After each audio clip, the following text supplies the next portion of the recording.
सर्वमङ्गलमाङ्गल्य शिवे सर्वार्थसाधिके शरणाय त्र्यंबके गौरी नारायणी नमोस्तुते। शरद नवरात्रों की आप सबको हार्दिक शुभकामनाएं। माता रानी हम सब पर अपनी कृपा बना के रखें। आज से नवरात्रे प्रारंभ हो रहे हैं और घरों में उत्सव का माहौल होता है और व्रत भी रखे जाते हैं। तो आज हम बनाएंगे व्रत स्पेशल ऐसी थाली जो आपने पहले ना कभी बनाई होगी और ना ही कभी खाई होगी। खट्टा, मीठा, तीखा, चटपटा हर फ्लेवर हमारी थाली में है, हर रंग हमारी थाली में है। तो चलिए फटाफट से रेसिपी स्टार्ट करते हैं। सबसे पहले मैं आज बनाऊंगी शुगर फ्री फ्रूट कस्टर्ड। इसके लिए सबसे पहले मैंने यहाँ पर 1 कप मखाना लिया है, उसको हम रोस्ट कर लेंगे। उसको एक बाउल में निकाल लेंगे। आप जब रोस्ट करें तो उसको हाथ से दबाकर देखिए, जब वो क्रंच हो जाए, टूट जाए अच्छे से, तो इट मीन कि वो रोस्ट हो गया है। अब मैंने यहाँ पर थोड़े से 15-20 दाने बादाम के और 15-20 काजू को भिगो के बादाम को पील करके ले लिया है। 1 टीस्पून मैंने लिया है इलायची पाउडर और तकरीबन 1 कप मैंने डाला है बिल्कुल उबलता हुआ गर्म दूध। अब मैंने थोड़ी सी केसर की कलियां भिगो के रखी थी मैंने दूध में, तो वो इसमें मिक्स कर देंगे ताकि हमारे जो कस्टर्ड का कलर है वो बहुत ही प्यारा आ जाए और उसका जो खुशबू है वो तो केसर से बहुत ज़्यादा इन्हेंस हो जाती है। तो अब इसको हम ढक के थोड़ी देर के लिए रख देंगे ठंडा होने के लिए, और साथ में मखाना वगैरह भी जो भी हमने डाला है वो थोड़ा और अच्छे से सॉफ्ट हो जाएगा।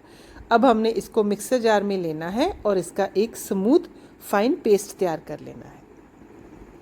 अब देखो इतना प्यारा कलर आ गया है ना हमारे कस्टर्ड का। ना हमें यहाँ पर किसी कस्टर्ड पाउडर की ज़रूरत है और ना ही किसी कलर की।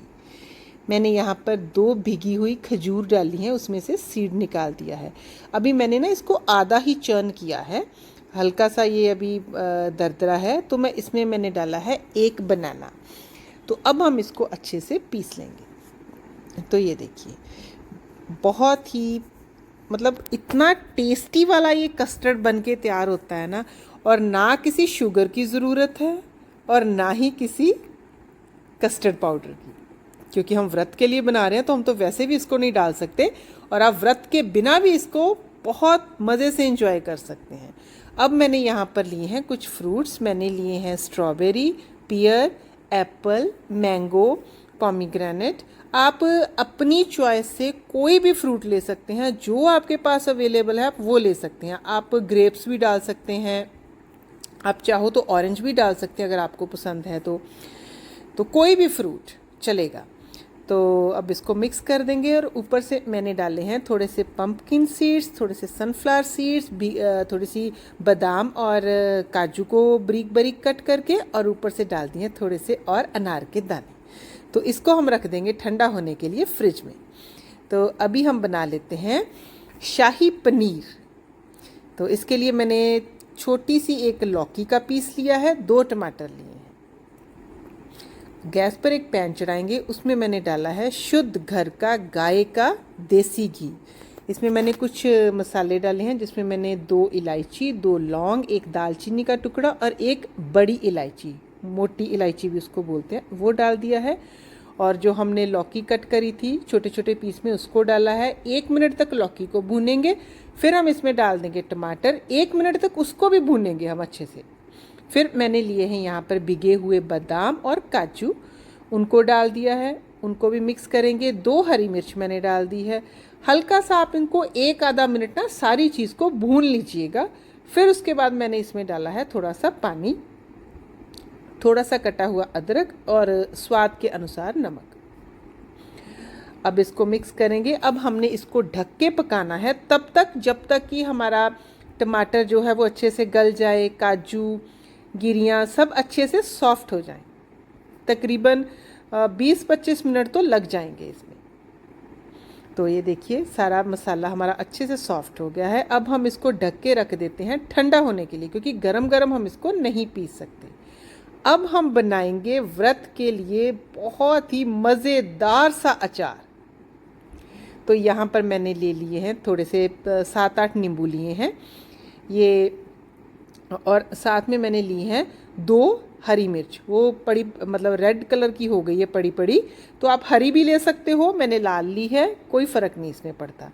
तो इनको कट कर लेंगे और इसमें मैंने डाला है तकरीबन आधी कटोरी शुगर, और साथ में थोड़ी खुशबू के लिए हम डालेंगे 2 लौंग और 1 दालचीनी। अब हमने इसको ना पका लेना है, जैसे ही मतलब पानी नहीं डालना, शुगर अपना पानी छोड़ेगी, जो नींबू है वो भी अपना पानी छोड़ेंगे, और उसी में ही हमने इसको 3-4 मिनट पकाना है। फिर थोड़ा सा नमक डाल देंगे, 1-2 मिनट और पकाएंगे और बस गैस को कर देंगे बंद, और इसको भी रख देंगे ठंडा होने के लिए। बहुत मज़ेदार सा हमारा ये चटपटा पिकल बन के तैयार होता है। अभी हमारा मसाला बिल्कुल ठंडा हो गया है, तो मैं इसमें से दालचीनी और मोटी इलायची को निकाल दूंगी, क्योंकि अगर हम उसको पीसेंगे ना तो वो थोड़ा कालेपन पे ले जाएगा हमारे मसाले को, और ये व्रत के लिए स्पेशल है तो हम इसमें कोई भी ऐसी चीज़ डाल नहीं सकते हैं। तो अभी मैंने इसको अच्छे से मिक्सर ग्राइंडर में पीस लिया है। अब हम गैस पर फिर से वही पैन चढ़ाएंगे और उसमें डालेंगे 2 चम्मच देसी घी, और साथ में डाल देंगे थोड़ा सा जीरा, और थोड़ी सी मैंने ना काली मिर्च के दाने डाले हैं। व्रत में ना हमेशा या तो आप देसी घी यूज़ करिए, या फिर आप मूंगफली का तेल यूज़ कर सकते हैं, या तिल का तेल यूज़ कर सकते हैं, पर मैं मोस्टली ज़्यादा ना घर का शुद्ध देसी घी ही यूज़ करती हूँ, जो गाय के दूध से बनता है। तो अभी हमने वो जो सारा मिक्सचर तैयार किया था वो सारा उसमें डाल दिया, और मैंने मिक्सर ग्राइंडर को धो के भी उसके अच्छे जो भी पानी के साथ मिक्सर लगा हुआ था वो भी सारा उसमें डाल दिया। अब हम इसको ना थोड़ी देर के लिए पका लेंगे, जब तक कि मतलब हमारी ग्रेवी के ऊपर रोगन नहीं आ जाता है। तो इसको आप ढक के रख दीजिए, 5-7 मिनट और लगेंगे, बिल्कुल लो हीट पर ही हम इसको पकाएंगे। और देखिए 5-7 मिनट बाद देखिए कैसे हमारी ग्रेवी का कलर, देखिए कितना शाइनिंग कलर, कितना निखर के कलर आया है। कोई हमने प्याज लहसुन कुछ यूज़ नहीं किया है, प्योर सात्विक फूड बन रहा है हमारा आज। तो अभी मैंने यहाँ पर तकरीबन 150 ग्राम पनीर मैंने लिया था, घर का बना हुआ ये पनीर है। और जब आप व्रत के लिए पनीर बना रहे हो तो कोशिश कीजिए कि दूध को दही के साथ ही फिटाएं, मतलब फाड़े, दही के साथ ही फाड़ें, दही के साथ ही पनीर बनाएं। तो 1 मिनट बस उसको चलाएंगे। फिर मैंने जो घर में ही हम दूध के ऊपर मलाई आती है ना, वो मलाई डाली है मैंने इसके ऊपर। गैस को कर दिया है बंद, और थोड़ा सा हरा धनिया डाला है, और इसको भी रख देंगे साइड पर।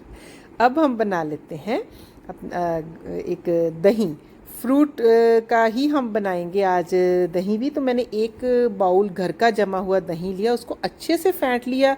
अब मैंने इसमें डाला है कटा हुआ थोड़ा सा एप्पल और थोड़ी सी बीटरूट को मैंने ग्रेट कर लिया है।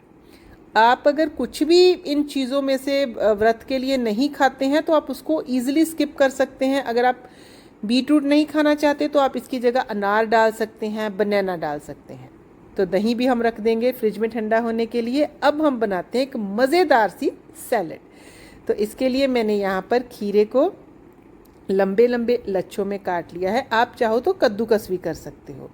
थोड़ी सी मूंगफली को मैंने रोस्ट किया है क्रंच के लिए, उसके उसमें मिक्स करी है। साथ में मैंने थोड़ा सा भुनी हुई काली मिर्च कुटी हुई, भुना कुटा जीरा पाउडर थोड़ा सा, और साथ में नींबू निचोड़ा है, और नमक डाल दिया है स्वाद के अनुसार। तो ये हमारा सैलड तैयार हो गया। अब हम कर लेते हैं रोटी की तैयारी। तो आज हम बनाएंगे कुट्टू के आटे की रोटी। इसके लिए मैंने यहाँ पर 1 बॉइल्ड पोटैटो लिया है, 1 इंच टुकड़ा अदरक का लिया है, 1 हरी मिर्च ली है।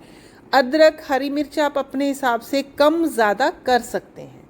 1 कप मैंने डाल दिया है कुट्टू का आटा या सिंघाड़े का आटा, आप कुछ भी यूज़ कर सकते हैं। और स्वाद के अनुसार इसमें नमक डालिए, और अगर ज़रूरत पड़े तो हल्का सा 1-आधा चम्मच पानी डालकर हम इसका एक आटा गूंद लेंगे।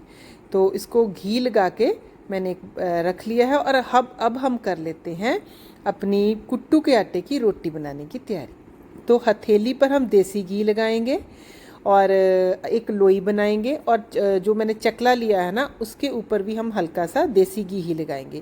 पहले थोड़ी सी हथेलियों के बीच आप फेंट लीजिए अपनी रोटी को, फिर जैसे मैं हाथों की हेल्प से इसको फैला रही हूँ ना, बहुत ईजिली ये फैल जाती। बस इस तरह से सॉफ्ट हाथों से आप इसको फैला लीजिए। गैस पर एक तवा चढ़ाएंगे, जैसे ही गर्म होगा हल्का सा उसमें घी लगाएंगे और हम अपनी रोटी को इसके ऊपर धीरे से डाल देंगे। कोई आपको लिफाफा रखने की, कपड़ा रखने की ज़रूरत नहीं है, बहुत ईजिली ये जो है रोटी बन जाती है और ईजिली हम इसको उठा भी सकते हैं। थोड़ी बहुत आप तवे के ऊपर भी फैला सकते हैं। तो अभी हम दोनों तरफ से घी लगाकर इसको अलटते पलटते हुए अच्छे से ना हम इसको रोस्ट कर लेंगे। बहुत ही सॉफ्ट और बहुत ही ये टेस्टी रोटी बन के तैयार होती है। तो जब तक इधर हमारी रोटी जो फ्राई हो रही है, थोड़ा भी क्रिस्प हो रही है, रड़ेगी और इसको, अगर हम सीधा बोले तो हम तो इसको बोलते हैं रड़ जाए थोड़ी सी रोटी अच्छे से, तो तब तक हम कर लेते हैं अपनी व्रत की थाली लगाने की तैयारी। तो यहाँ पर मैंने ना अपनी थाली में सारी की सारी कटोरियाँ रख ली हैं। अभी हम डाल लेते हैं जो हमने रायता तैयार किया था। उधर हमारी जो रोटी है वो अभी फ्राई हो रही है, क्योंकि मैं उसको बिल्कुल लो हीट पर ही पकाती हूँ ताकि वो अंदर तक अच्छे से पक जाए, क्योंकि वो मोटी होती है ना, बिल्कुल जैसे हम कनक के आटे की बनाते हैं ऐसे पतली नहीं होती, हल्की सी मोटी होती है। तो उसको अगर आप लो हीट पे बनाएंगे ना तो बहुत अच्छी वो पक के तैयार होती है। तो अब हमने यहाँ पर रायता डाल लिया है, अपना शाही पनीर डाल लिया है, साथ में हम डाल लेंगे ये जो हमने बहुत ही चटपटा वाला अचार बनाया था ना, इसको डाल लेते हैं। ये मतलब ऐसा नहीं है कि आपने ऐसे ही थाली तैयार करनी है, मैंने तो आपको 5-6 आइटम्स बना दी हैं। आप अपने जब भी व्रत रखें तो आप कुछ भी बनाएं इसमें से, और ये अचार अपने आप में इतना यम्मी है ना कि आप इस अचार के साथ भी रोटी खा सकते हैं। और यहाँ पर अब डाल लेंगे हम अपना फ्रूट कस्टर्ड। मैं इसमें ना पहले सौगी डालना भूल गई थी, तो अभी मैंने थोड़ी सी इसमें भीगी हुई किशमिश डाल ली है और ऊपर से थोड़ा सा फिर से ड्राई फ्रूट डाल दिए हैं मैंने, और अनार के दाने डाल दिए हैं शाही पनीर के ऊपर, और सैलड के ऊपर मैंने हरा धनिया डाल दिया है, दही के ऊपर भी थोड़ा सा हरा कटा धनिया डाल दिया है। और इधर देखिए हमारी यहाँ जो रोटी है वो बहुत अच्छे से बन के तैयार हो गई है। हल्का हल्का इनके ऊपर लगाएंगे घी और लीजिए तैयार हो गई आपकी व्रत के लिए एक सात्विक थाली। बहुत टेस्टी और बहुत ही यम्मी ये बन के तैयार होती है। तो अब कर लेते हैं इसकी टेस्टिंग।